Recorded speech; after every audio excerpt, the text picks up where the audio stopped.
ونصلی ونسلم علی رسولہ الکریم اما بعد فاعوذ باللہ من الشیطان الرجیم بسم اللہ الرحمن الرحیم الصلاۃ والسلام علیک یا سیدی یا رسول اللہ وعلی آلک واصحابک یا سیدی یا حبیب اللہ الصلاۃ والسلام علیک یا سیدی یا نبی اللہ وعلی آلک واصحابک یا نور اللہ۔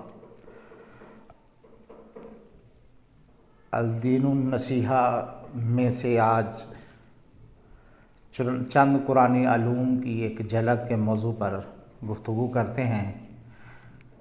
ویسے تو دنیا کے تمام علوم قرآن مجید کے اندر موجود ہیں، جیسا کہ کہا گیا ہے تمام علوم قرآن مجید میں موجود ہیں، لیکن لوگوں کے اذہان ان کو سمجھنے سے قاصر ہیں، چونکہ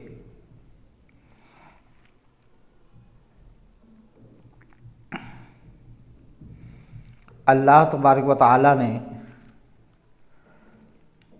معیشت، معاشرت، سائنس، اخلاقیات، سیاسیات، تعلیم، ترجیحات اور بھی سارے فنون کے بارے میں، علوم کے بارے میں، انسان کی زندگی کے دار و مدار کے متعلق قرآن مجید میں ہر طرح کا علم ہے۔ ہم ان میں سے 7 ٹاپک پر گفتگو کریں گے۔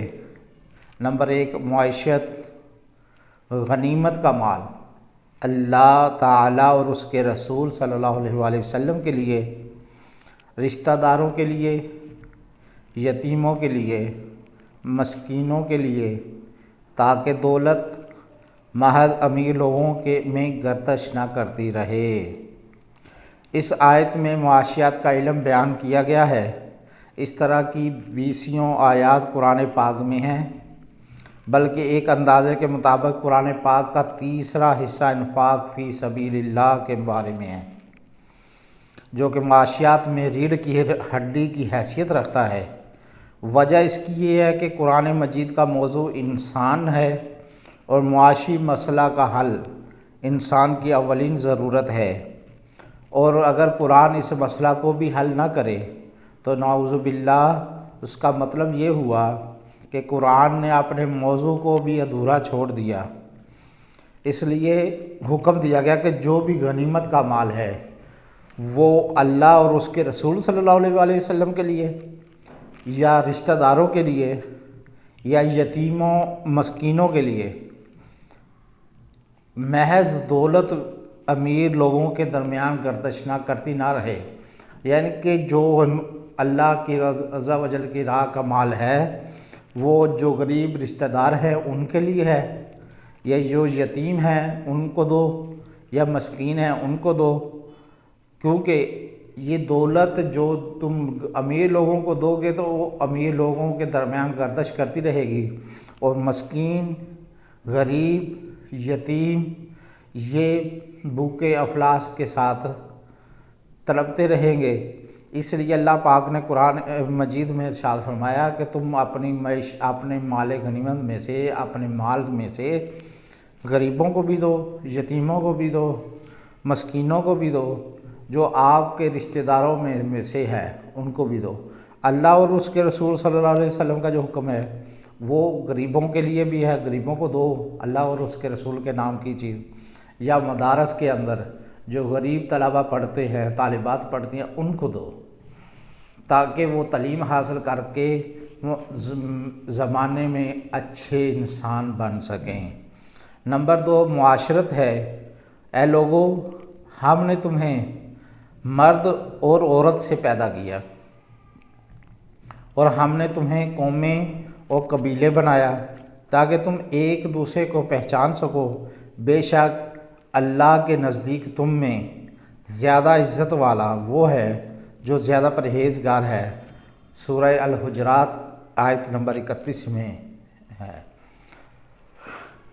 تیسرا سائنس ہے۔ سائنس کے بارے میں سورۃ انبیاء آیت نمبر 30 میں آسمان و زمین آپس میں جڑے ہوئے تھے تو ہم نے انہیں پھاڑ کر، یعنی کہ زمین اور آسمان آپس میں جڑے ہوئے تھے، ان کو علیحدہ کر کے پھاڑ کر علیحدہ کر کے جدا کیا، اور ہم نے ہر جاندار چیز کو پانی سے پیدا کیا، یعنی کہ جتنی بھی چیزیں جاندار ہیں ان کو پانی سے، زمین کے اندر جو پانی ہے اس کے ساتھ پیدا کیا۔ نمبر 4 اخلاقیات ہے۔ اخلاقیات، اللہ کے پسندیدہ بندے وہ ہیں۔ سورہ فرقان آیت نمبر 63 میں فرمایا کہ اللہ کے پسندیدہ بندے وہ ہیں جو زمین پر آہستہ چلتے ہیں، جبکہ جاہل لوگ ان سے مخاطب ہوتے ہیں تو وہ انہیں سلام کہہ کر ٹال دیتے ہیں۔ یعنی اچھا انسان وہی ہے جو اچھی گفتگو، جس کے اخلاق اچھے ہوں، چھوٹوں کے ساتھ بڑوں کے ساتھ ہمدردانہ رویہ ہو، اور اگر ان کے ساتھ کوئی جاہل گفتگو کرے، جو ان پڑھ جاہل ہو، جس کو تمیز نہ ہو، وہ گفتگو کرے تو وہ اس سے سلام لے کر ٹال مٹول کر کے اس سے کنارہ کشی اختیار کر لیتے ہیں۔ ہمارے نبی کریم صلی اللہ تعالیٰ علیہ وسلم کا اخلاق ایسا تھا کہ تمام انسانوں کی عمریں کھپ جائیں تو پھر بھی اخلاق کا ایسا اعلیٰ درجہ حاصل نہ کر سکیں۔ یعنی ہمارے نبی اکرم صلی اللہ تعالیٰ علیہ وسلم کا اخلاق مبارک اتنا اعلیٰ و عرفہ تھا کہ تمام لوگ، تمام انسانیت کھپ جائے پھر بھی میرے آقا علیہ السلام کے اخلاق کے اعلیٰ درجہ تک پہنچ نہیں سکتے۔ نمبر 5 سیاسیات ہے۔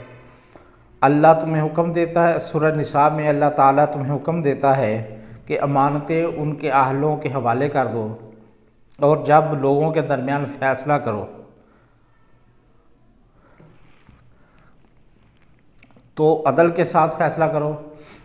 یعنی جو بھی کسی کی امانت جو بھی ہے وہ اس کو اس کے حوالے کر دو، اور جب کبھی کسی جگہ فیصلہ کرنا پڑ جائے تو عدل کے ساتھ، انصاف کے ساتھ فیصلہ کرو۔ نمبر 6 تعلیم۔